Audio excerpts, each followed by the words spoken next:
প্রথমত একটি হক হচ্ছে সালাম দেওয়া, যা আমরা অবগত হয়েছি। দ্বিতীয় নম্বর হচ্ছে রিয়াদাতুল মারিদ, বা একজন রোগীর পরিচর্যা করা।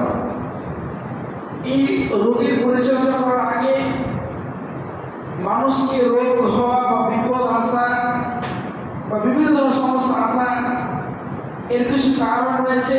তাই আমরা সেই রোগীকে দেখতে যাওয়া বা রোগীর পরিচর্যা করার আগে আমরা জানার চেষ্টা করবো যে আজকে আমাদের জীবনে যে এত ভালোবাসা এত সমস্যা, এর কারণ কি। এবং শুধুমাত্র কারণই নয়, কিছু কিছু মানুষের ক্ষেত্রে এই ভালোবাসা রোগ বা অ্যাক্সিডেন্ট বা যে কোনো ধরনের সমস্যা এগুলো রহমত স্বরূপ আসে। তাই আজকে আমরা এই বিষয়ে সংক্ষিপ্তভাবে জানার চেষ্টা করবো।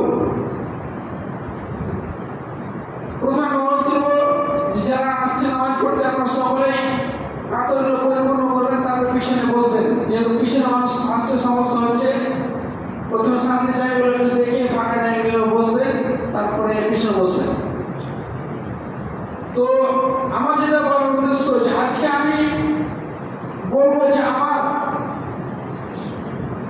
আজকে আমাদের জীবনে যে 12 বছর রোগ ব্যাধি, রাষ্ট্রীয় সমস্যা, সামাজিক সমস্যা, শারীরিক সমস্যা, এই যে সমস্যাগুলি লেগেই থাকছে, একটার পর একটা সমস্যা আমাদের জীবনে লেগেই আছে।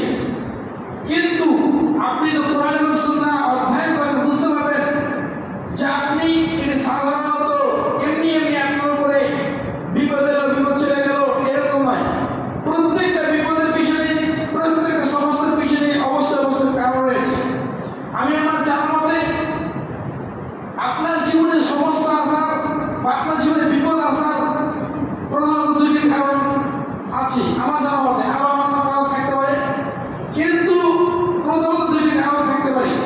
কিন্তু আপনার জীবনে 12 বছর আসা মানে সমস্যা নয়, বরং আপনি 12 বছর মধ্যে ফজিলত বা আপনার পা ভেঙে যাওয়া, আপনার জ্বর হওয়া বা যে কোনো ধরনের মুসিবত হওয়া, এরও যে ফজিলত রয়েছে, এর মাধ্যমে নেকি রয়েছে, যা আপনি শুনে বুঝতে পারবেন। তো প্রথমে আমরা জেনে নিই যে আপনার জীবনে যে 12 বছর মধ্যে এসেছে, আপনার জীবনে যে সমস্যা এসেছে, এর কারণ কি।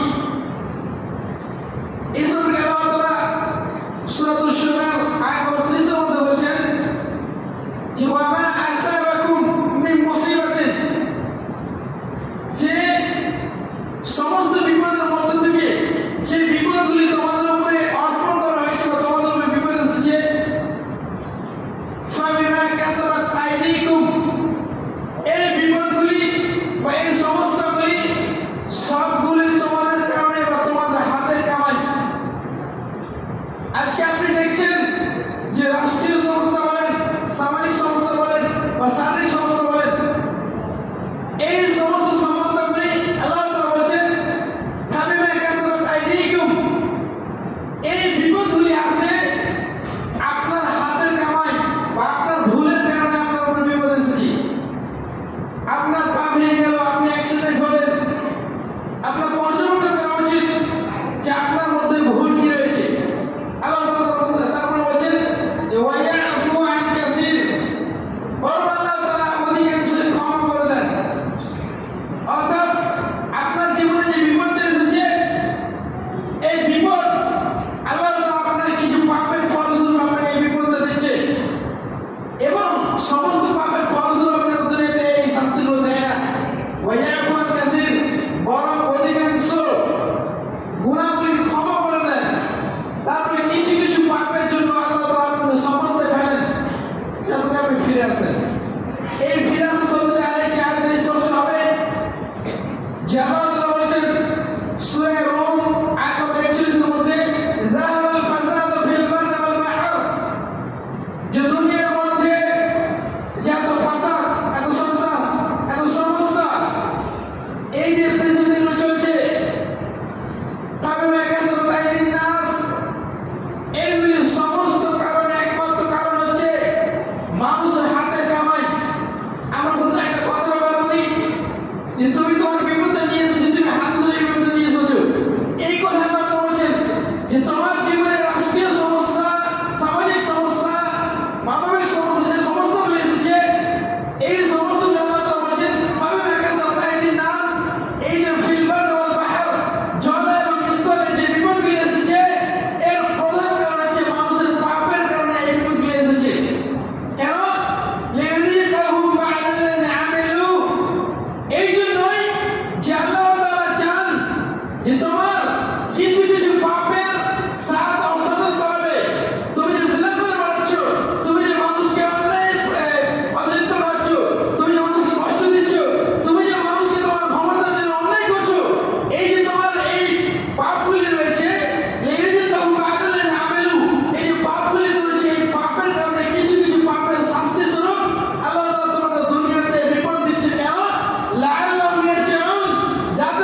হোক, ফরজ হোক, অথবা আল্লাহ তাআলা যেগুলো নিষেধ করেছে সেগুলো আপনি গুনাহ করছেন বা মানুষকে কষ্ট দিচ্ছেন বা মানুষের উপর আপনি জোর খাটিয়ে আপনার সমাজের বুকে শক্তি আছে বলে একজন মানুষের আপনি ক্ষমতা চালাচ্ছেন, এই ক্ষমতা আপনার চিরদিন থাকবে না।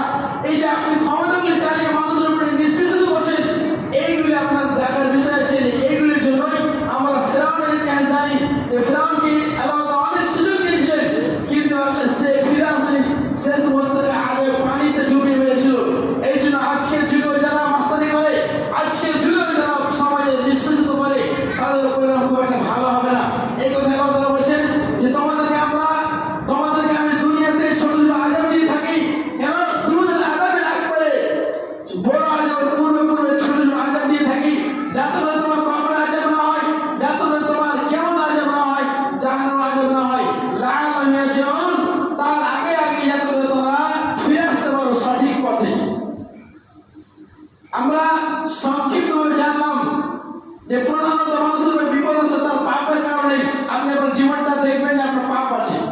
2 নম্বর, কিছু কিছু মানুষের ক্ষেত্রে ভালো কারণে ভালো তার যাকে ভালোবাসেন তার উপরে বিপদ দেন, এটা আমার বিষয়। কারণ আমরা বিগত দিনের ইতিহাস পড়লে জানতে পারি যে বড় বড় আম্বিয়া কেরাম, সাহাবায়ে কেরাম, তাদের জীবনে এত বড় বড় ভালোবাসা এসেছে। আপনি কি বলবেন যে তারাও পাপ করেছে, বা আপনি কি বলবেন যে তারাও পাপী? আমরা আইয়ুব আলাইহিস সালামের ইতিহাস সকলে জানি যে আইয়ুব আলাইহিস সালামকে এমন একটি রোগ হয়েছিল, দুর্রোগ রোগ, যেটা দীর্ঘ জীবন ধরে রোগটি ছিল। তাকে তার পরিবারের স্ত্রীগণ ছেড়ে চলে গিয়েছিল, তার সন্তানগুলি ছেড়ে চলে গিয়েছিল। আমরা আইয়ুব আলাইহিস সালামের ব্যাপারে কি ভাবতে পারবো যে সে পাপী ছিল? নাউযুবিল্লাহি। আমরা আইয়ুব আলাইহিস সালামকে অবশ্যই আমাদের ঈমানদার ও আল্লাহ তাআলার নেক বান্দা মনে করি, তার জীবনে পাপ ছিল না। অনুরূপভাবে নবী আকরাম সাল্লাল্লাহু আলাইহি ওয়াসাল্লাম উহুদের মাঠে তার দাঁত শহীদ হয়েছিল। রাসূল আকরাম সাল্লাল্লাহু আলাইহি ওয়াসাল্লামকে তায়েফের মাঠে মারা হয়েছিল। তার নিয়ে তার যে জীবনে বিপদ এসেছে, তার কি পাপ আছে না তার পাপ নেই? আল্লাহ তাআলা নবী বলছেন যে মান ইউরিদিল্লাহু বিহি খায়রান ইউসিব বিহি, আল্লাহ তাআলা যাকে ভালোবাসে তাকে আল্লাহ বিপদ দেয়।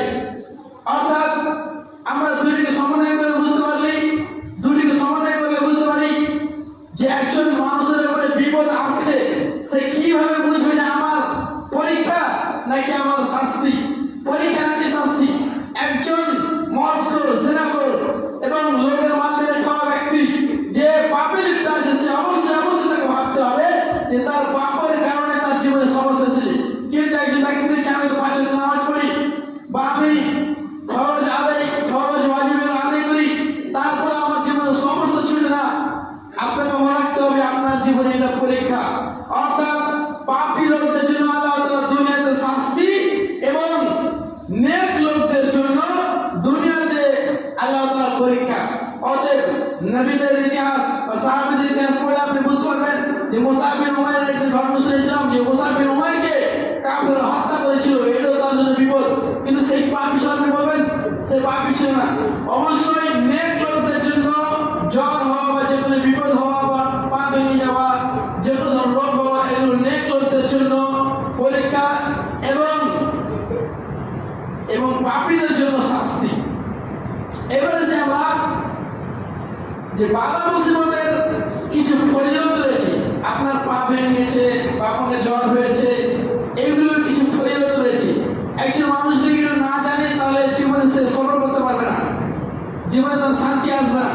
ধরেন একজন মানুষ পেট কাটা হয়েছে, অপারেশন করা হয়েছে, কতটা কষ্ট, তার যদি কোরআনের হাদিসের ফজিলত জানা না থাকে তাহলে সে সফল করতে পারবে না, মনে তার শান্তি আসবে না।